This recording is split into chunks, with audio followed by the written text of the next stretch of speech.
Good morning students, welcome to the video lecturing on BSc 3rd Sem Mathematics on the topic groups. Today let us study about the properties of a group. Let us take first property.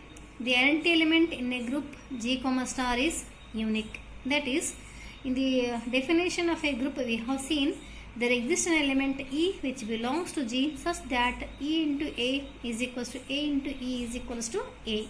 So that is, if you multiply any element with some element, we will get the same element. So this we know here.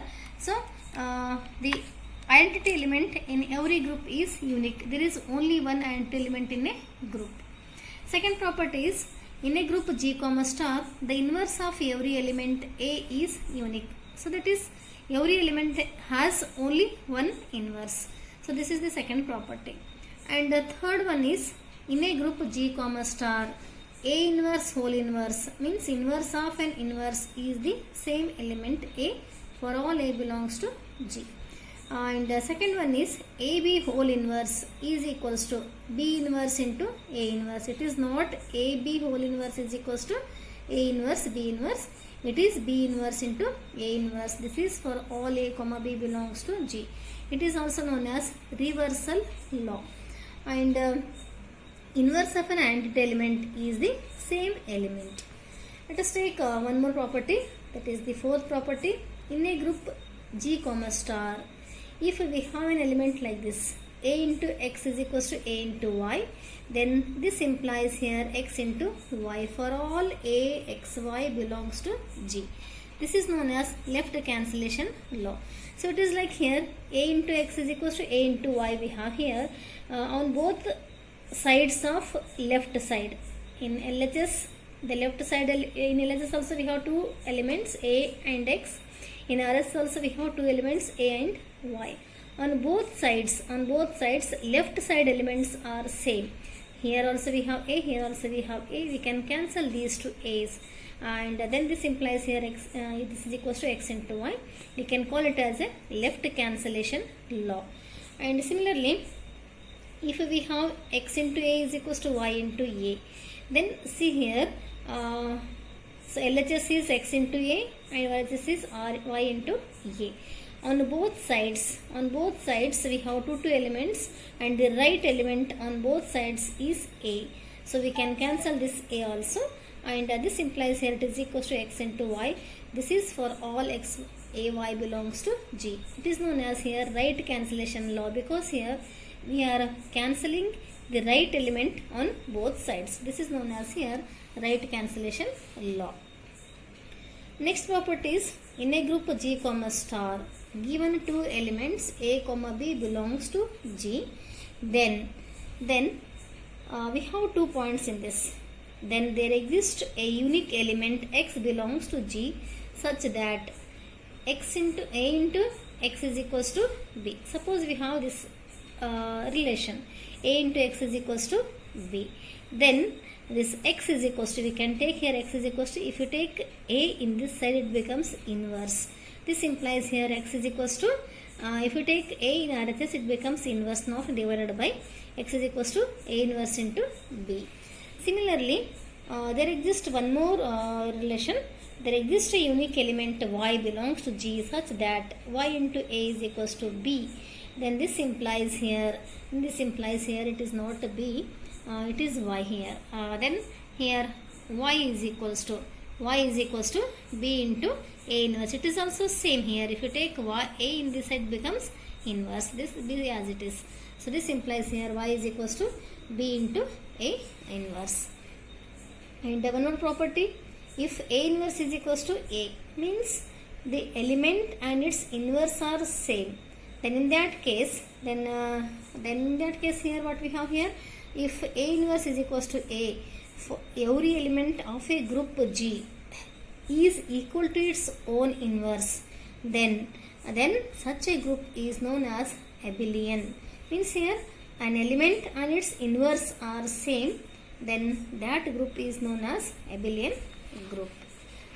Next property is, for any two elements A, B of a group G, then AB whole square is equals to A square into B square. This is possible only when if and only if here G is abelian.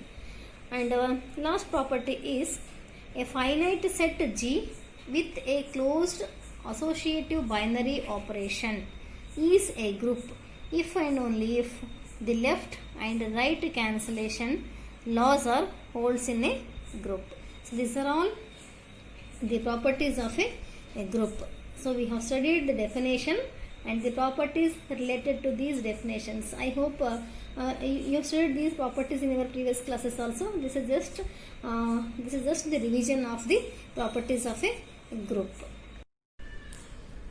Now let us take the definition of a subgroup. Let G be a group under a binary operation star and H be a non-empty subset of G. Then H is called a subgroup of G if H is a group in the H is a group in itself under the same binary operation defined in G. So it means here, suppose we have a group G and H is a subset of G. Then H is called a subgroup of G if and only if H is also a group under the same binary operation defined in G. Let us take one more definition. Trivial or improper subgroup. Every set is a subset of itself. So therefore, if G is a group, then G itself is a subgroup of G. And also a subset containing an identity element alone, that is E, will always be a subgroup of G. Then these two subgroups are called trivial or improper subgroups. So that is here we know that here definition of a subgroup. Definition of subgroup is, suppose G is a set, then any non-empty subset of G. Suppose we have here G is any set, then H is the subset of G. Suppose it has only some elements here, 1, 2, 3, 4 is a group under some binary operation star. Then suppose H is a subset of this one, 1 and 2, it has only 2 elements of G. Then so then this H is a subgroup of G if and only if H is also a group. Means H is also a group means H also satisfies all the properties of a group. Properties means laws, that is closure, associative, identity and inverse. If it satisfies all 4 laws of a group, then we can call this H as a subgroup of G. So here the meaning of trivial or improper subgroup means here the whole set. See here G is equals to 1, 2, 3, 4, and we know that here let us take one more set G. This is G is the subset of itself, means here all the elements of G are in the elements of G. So we can take it as here G is the subset of G, means whole set G we can take here. Then so it satisfies both the properties of a subgroup. That is, first one is it is the subset of G, and second one is it is the group of G. So therefore we can say that here this whole set G is also a subgroup of G. So we can call it as a trivial set, means the whole set which contains all the elements of G is also a subgroup. So we can call this type of subgroup as a trivial or improper subgroup. And one more subgroup is here. Suppose here we have G is equals to E, only the identity element. So the set which contains only identity element is also a subgroup of G, because here this is a subset of G, first point, and second point here identity element is not E, it is 1 here. So this is the subset of G and it is also a group under the binary operation defined in G.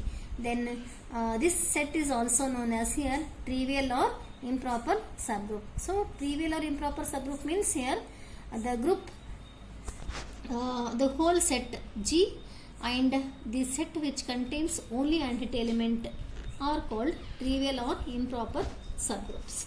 Let us take one more definition. Proper subgroup. So proper subgroup means what here? So other than these two subgroups, remaining are all called proper subgroups. That is, here if there is any other subsets or subgroups of G except the group itself and the group containing identity element alone. So that is other than trivial subgroup. All subgroups are called proper subgroups. Then it is called a proper subgroup. Except these two groups, except the whole set G and the set which contains only identity element. Except these two subgroups, remaining or all subgroups are known as proper subgroups.